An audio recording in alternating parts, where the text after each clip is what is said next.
So if you care to cast your eyes to the left-hand end of the runway, 2 Jags powering up. They're going to run down the runway for us at 80% throttle. This is the day job here at Cosford. 2 Jaguars coming on a run up the runway.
I'm afraid everybody down the front has the advantage on me here.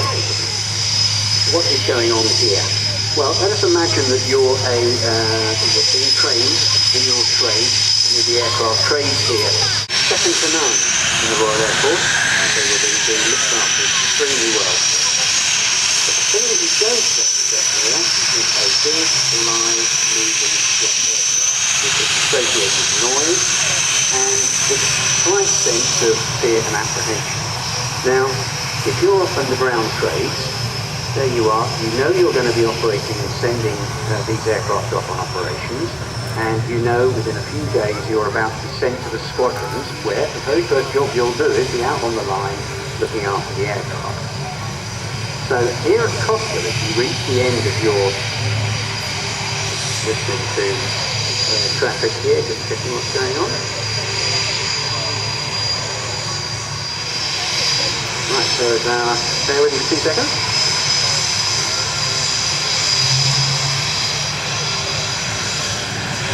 Two aircraft from where I'm standing appear apparently facing one another, but that could be a trick of perspective. In the end, that simulation includes an aircraft. So for one day of their course, pretty obviously they don't pass out unless they pass it, they have to go and operate these aircraft. And the method used is to have 2 instructors in the aircraft. We'll talk about them in just 2 seconds. And what they do is they behave exactly as if they are pilots. With the same level of communication and operational efficiency that you'd experience with an ordinary pilot to do such thing.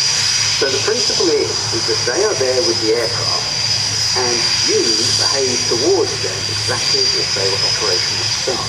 Because within a week you could be on the flight line somewhere. So suddenly you go from the textbook and the office system, and suddenly you realise, gosh, if I left something out or I didn't do my job, I'd be sending an aircraft to fly with all this noise and all this chaos. If I forgot something, the consequences would suddenly be a huge, huge difference to the classroom. The aircraft ready to fly.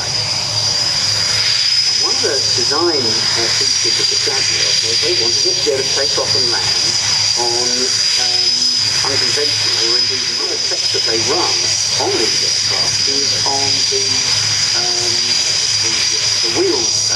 The wheels are the landing gear. They'll also carry out a similar field check on the air refueling probe if that's good. I can see that the sand-coloured one is turning away, as is the... By the way, I say, so what do you call this stocky look to your Tiger painted aircraft? Or Jaguar painted aircraft, I should say. Oh, we call it Stalking. Fair enough. The Jaguar in the Desert Pink is 725, painted celebrating the service of Jaguar, 8 Jaguar. You know, I can't even read my own handwriting. The celebration of the service of the Jaguar, which of course ended in the RAF in 2007. These aircraft are taxiing. Maybe going to crank it up a bit. As I said before, if they have an opportunity to run forward, you might just see the front of the aircraft lift a little. You're very welcome. No worries. And Mr. Paul, nicknamed Gordon Bennett. 10 years squadron work at Rise in Breguet. He's now an examiner of the people who do this. And Sparky Hughes, he's an instructor at aeroplane taxi. I had a chat with them yesterday, they absolutely adore this job. Who wouldn't?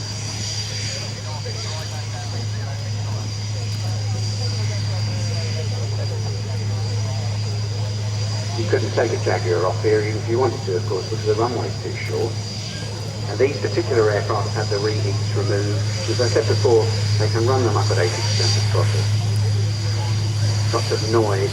Noise, of course, is important because the students have been that close to a very loud aircraft ever before. The Omani Air Force is flying Jaguars still, and they train some of the wings and parts from the Cosford Jaguars, which of course they're not putting on any light on the airframe, just driving up and down like this.